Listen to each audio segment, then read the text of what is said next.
Good afternoon. It's October 20th here in the fig greenhouse, and today we're going to show you how we select and what we pick on our leaves for our fig tea, raspberry tea, and blackberry tea. We're going to start here with the figs and talk about some of the things that we've seen when picking and what have you. We're trying to start getting as many of these leaves off here that doesn't have anything on them, and because at any point we get a 7-day warning and say, hey, it's going to get down to 25 degrees. We've had 3 nights below in the vicinity of freezing this past week.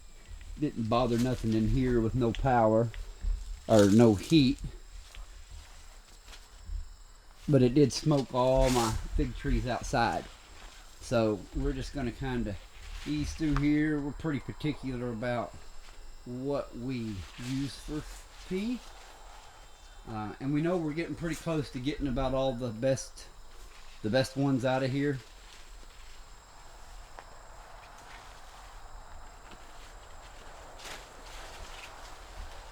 You can see these trees are tall, but you can't have no rust or no kind of spots or no bug damage. Or here we go, she found some real nice ones.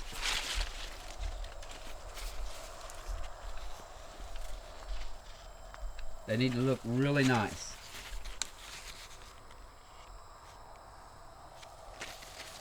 Okay, now would you show me some that's like really close to making it, but you say no, and show us why. Tell us why. Here's the one I just had. These have some lighter colored spots on them, and they've also got a little bit of brown or rust to them. That rust can spread as the leaf dries, lowering and lessening the quality of the tea whenever it's ready to drink. These light spots turn dark once it's dry and the leaf is dry. Which those light spots are mite damage. So I don't want those in our tea.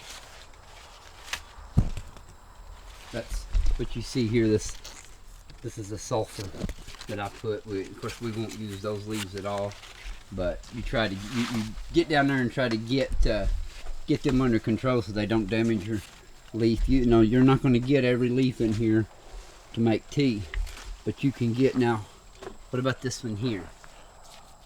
Does it pass? I know it's got, I see a spot right there. It's got a spot right there, and then it's got something on it that I don't know what it is. I'd prefer not to use it. See, so that's out. We're very particular about what we choose for leaf, and that's very important. Oh, the soap grease. It's getting nice. And while you're cutting the leaves, you want to make sure that you have something to protect your skin. All of it. Because this sap might not cause a reaction at first, but it can leave blisters and spots on your body and your skin that are like burns. And you can see, well, look, you got to see it run, but you can see it on her finger, on her plastic glove right there. That, and just, you know, it's that simple. But you definitely want to wear protection. And if you're going to be watering leaves, you want some face protection. And where that leaf got some sap on it, it'll go to the RO water and it'll soak, and we'll wash that sap off before we dry. Because if you don't, it'll make a black spot on your leaf, and you can't use that for tea.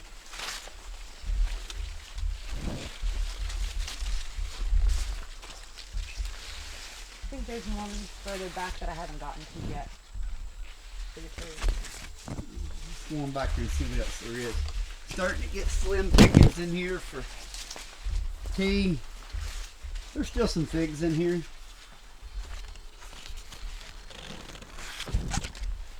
But they're getting close to being done. Like when you look up there,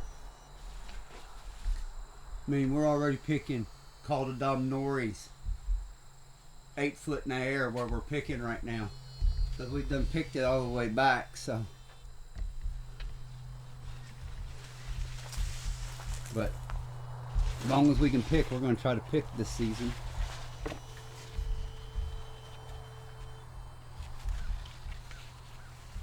And as far as if you was probably wanting a particular variety that grows big leaves, there's several varieties that grow large leaves.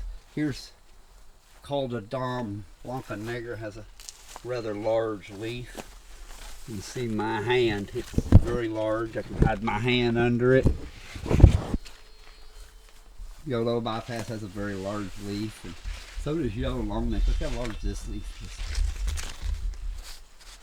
Very large leaf. So that's some things that you really want to, I guess, think about if you're going to have a business that would be concentrating more on tea. You know, for us, we are an orchard, as it is Fig and Fruit Nursery and Orchard. Our nursery's, you know, selling trees and berry bushes, and our orchard consists of a lot. Berries, figs, you know, the leaves off the plants. We'll probably eventually get into some more herbs and some other things that we can create and sell here, like a farm, but an orchard setting. So eventually we're going to get into doing some, I'm going to make some more videos about making a business around these figs.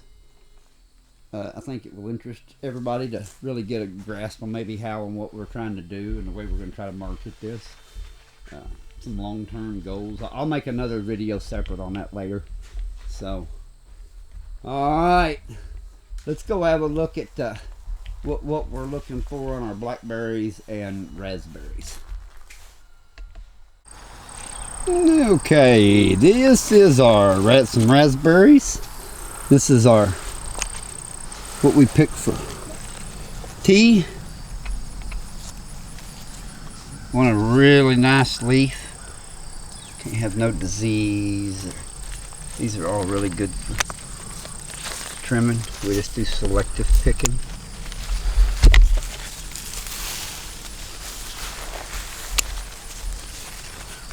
So we'll go right down here. Gonna look at some. I don't know if it's going to show up on the camera, but see them little brown spots like that right there? Don't want them, please. Those right there look okay. But if it's got bug damage, that's a no-go. We'll leave them on the plant. And that's how we select our raspberry leaf. Well, this one here, really, this variety here, it has a large leaf. Look at that. Man, that's a big leaf for a raspberry leaf. So, you'll know what, that is going to be something really important paying attention to going forward, is how large, because this is a different variety down here, how large the leaves are. Because I mean, that just tells you how much tea you can make out of a particular plant. So, and every variety has different size leaves, and I just noticed how much larger these leaves are. So this is a yellow variety. Yeah, look here. See the difference in size? I mean, that's hugely different from one variety to the next. So variety is going to be important as we learn here. I'm going to see if I can find the variety name. I'm the one videoing, so I can tell you that this is a probably Cascade Gold out of Oregon. Come from One Green World. It's a very large leaf. Raspberry fig, or raspberry leaf tea.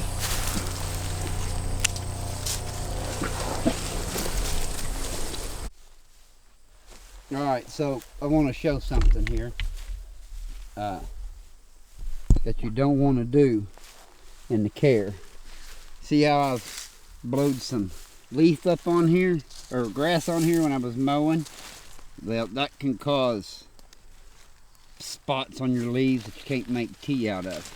So that's not a good thing. So you definitely don't want to do that. Sound like the dog just got into the electric vent, scared the horse too. You'll have that on the farm. So anyway, back to the raspberry leaves. Don't be blowing grass up into your plants.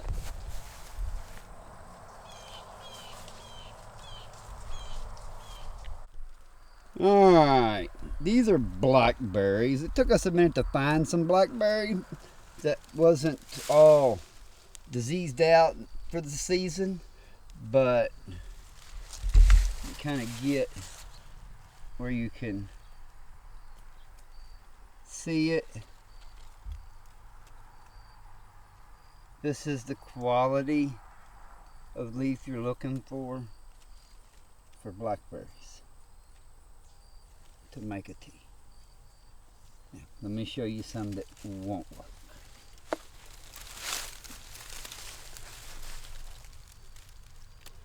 See them spots? Can't have that.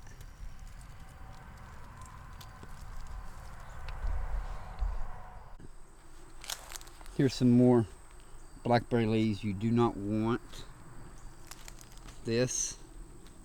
See the you see that there's like a little bit of a blight or something, but that won't work. It has to be this right here. Has to be.